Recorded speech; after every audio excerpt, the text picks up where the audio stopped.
It is Yule's night. All was calm. All was bright. Owls hooted in the snow-covered forests. The early morning movement and work of the villagers was suddenly and rudely interrupted by the march of military feet as warriors from the tribe began to stream forward. Word spread, rumour, invasion. Sea peoples had been seen landing to the north, their boats creeping steadily towards the bay which lay precariously close to the homesteads of these peaceful people. More rumours, more fear. Arthur,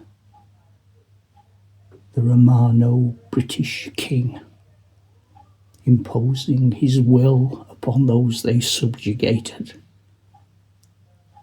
was also seen approaching. Another terrifying spectacle. A trained band. The sea peoples bent on burning and looting and pillage and enforcing their will by causing slavery, mayhem. The Arthurians, doubtless here to subjugate, to impose their own moral standing upon a community that barely scraped a living from the bare earth. This was not going to be a happy time.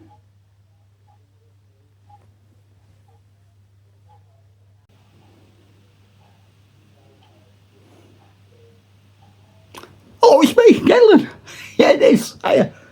Oh, were you terrified? Bet you thought, what's happening? What's happening at Christmas? It's a Christmas ghost story.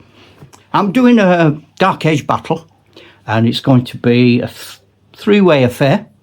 We've got a tribe of pagan northern villagers up towards Northumbria. They are quite happy living their own lives. They're not bothering anybody. They've chopped down a couple of trees to create their Yule logs. They're just out doing their thing.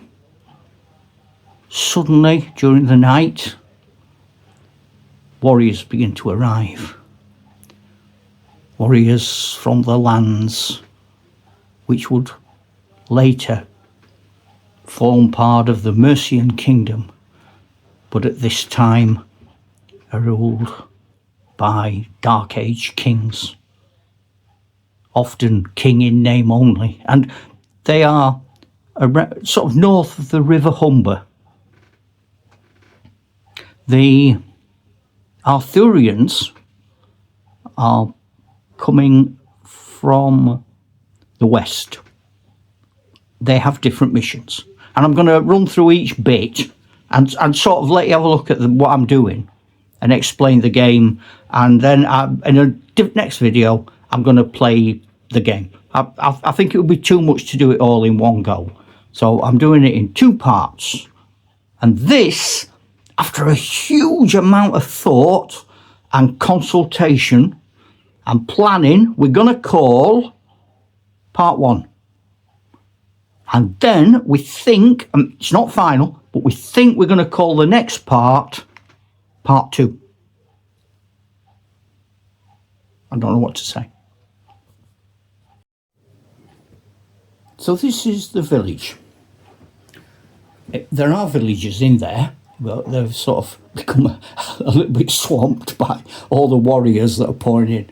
And for the warriors, I sorted out two armies, and then using the activation dice, I've seen Dragon Rampant, I like a lot of the Osprey games, armies have a movement activation score. You throw 2d6. And so I did that.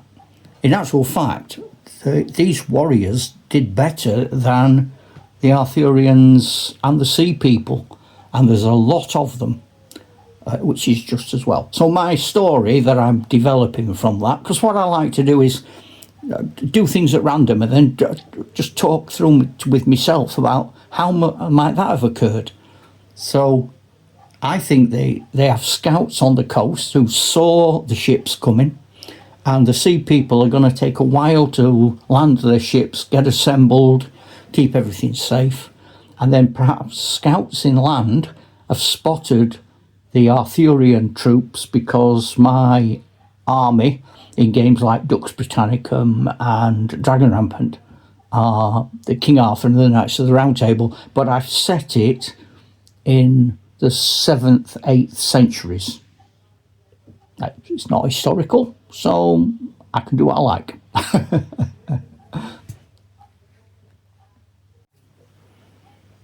Alongside the army of the local king, and I say army loosely because it's not huge, but my theory is they wouldn't be, would they? I mean, a king in those days might be some rich landowner who can afford to employ 20, 30 warriors, and he might have 2 or 3 farms in a valley, and then he called himself a king. I don't know.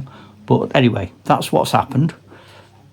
These are Celts and Picts. Now, at the moment, the Celts have not turned up. I threw their activation dice and they've not come. They're nearby, shall we say. I hope they're nearby, because there's a lot of them.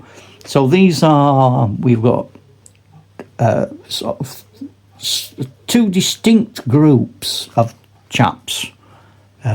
One's at the front and one's at the back, who are the Pictish, paint myself full of woad and run about with very few clothes on.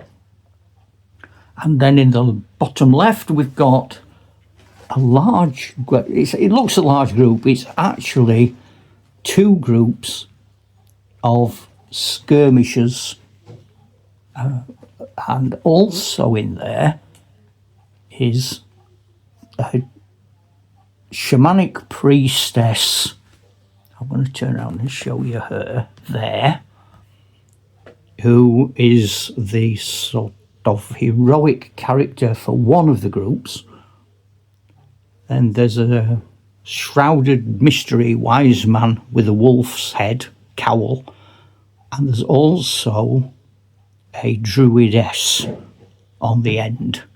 And they're the 3 clerical type figures for the pagan warriors. What you're looking at there is one of the objectives. This is the sacred druidic circle of the villagers and their king and the pagan warriors, the Picts and the Celts, who hold this grove sacred with the whiter tree in the middle and a ring of ancient stones.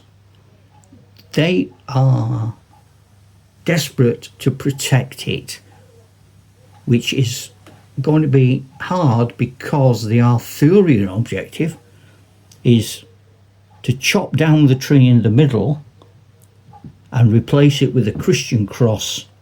If they manage that, we will then put a fir tree there to symbolise the story where Boniface chops down a tree in a German forest and reveals a fir tree in the roots and gives them a tale about the fir tree being the new way, and because it's evergreen, showing the new life and everlasting life in Christ. So it's a nice Christmas link. So the pagans are trying to defend the grove. The Arthurians are trying to chop down the sacred tree and replace it with a cross, which we'll come to in a minute. Here we see the Sea Peoples who are coming in from the coast. The man with the burning branches and the big ginger beard is actually from the Foundry's Christmas Carol set, and he's the ghost of Christmas Present. But I thought he made a very, very good Celtic, Dark Age, Nordic, almost like Odin or the Green Man, that sort of vibe. So he is the sea people, and they aren't Vikings. This is long before Vikings. These are Scandinavian, Germanic, whatever, raiders. He is their version of a cleric. And then in the foreground, you've got a wise man with a blind man with a small boy as an acolyte. We have a rather brazen, naughty berserk, who, despite the snow, has taken his pants off. We have a command figure and a shield maiden as part of their army. And they are coming through the forest because their activation gave them, amazingly, all of their units. So they are really approaching at speed, although they've not been seen yet, because the majority of them are in the marsh or the woodland, or even the ones on the road are deep into the forest. And we always say if you're more than 3 inches back from the edge of a forest, you can only be spotted by an observation dice, which no one's in a position to do that. Here we have the vanguard of the Arthurians, who actually have probably failed to bring on the majority of their troops, which I'm going to say is because they're in a narrow frontage. They're coming in column. They just think they're walking to chop down a tree. The cross is on a cart, and the cart's being pulled by monks. Don't need donkeys, that would be an extravagance. And they're monks pulling the cart, and then there are monks with a cross and a Bible to read at the blessing. At the front there you can see Boniface pointing to the heavens, and next to him is, because it's Christmas, Father Christmas, hooray! And he's coming on as the Arthurian version of the cleric. Like the pagans have the druid, and the sea peoples have the Odin type Christmas gift giver. And we have, for the Arthurians, Father Christmas, another Foundry figure. So that's the setup. So the way the game pans out is different units have different activations. You declare what unit you want to use, you activate them. If you fail in the way I play the game, because it keeps changing, originally in some versions of some of the games, if you fail, you hand the dice on to your opponent. In some versions, you just don't do anything with that unit. I have found it better, whatever version or rule set of Osprey or Dragon Rampant you use, it's better for the game if you just penalise the unit that failed, not the entire army.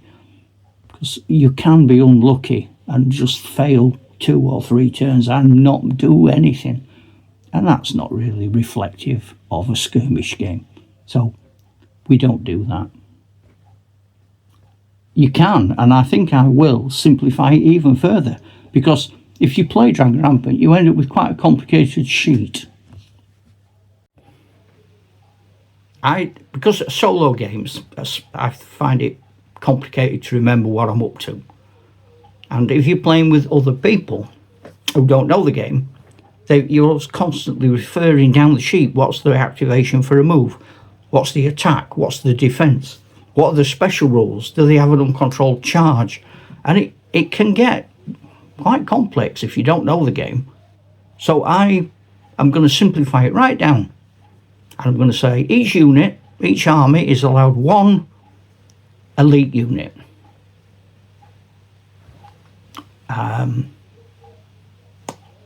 Archers and skirmishers are always a poor unit.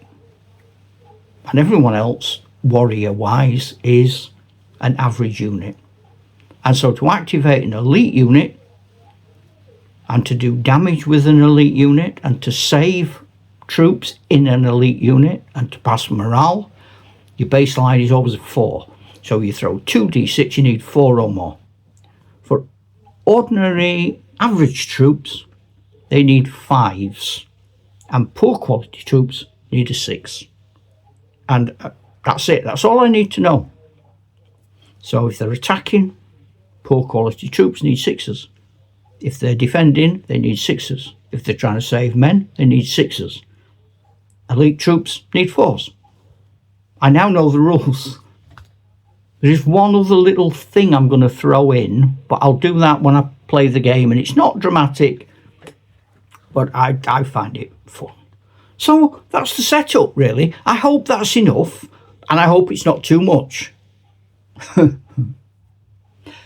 dilemma of a video YouTube maker that cares about you, and I love you, and it's Christmas, so I'm trying to do the right thing and be all jolly and happy, and to make sure that none of you get cross, because if you do, you'll go on the naughty list and you'll get no presents.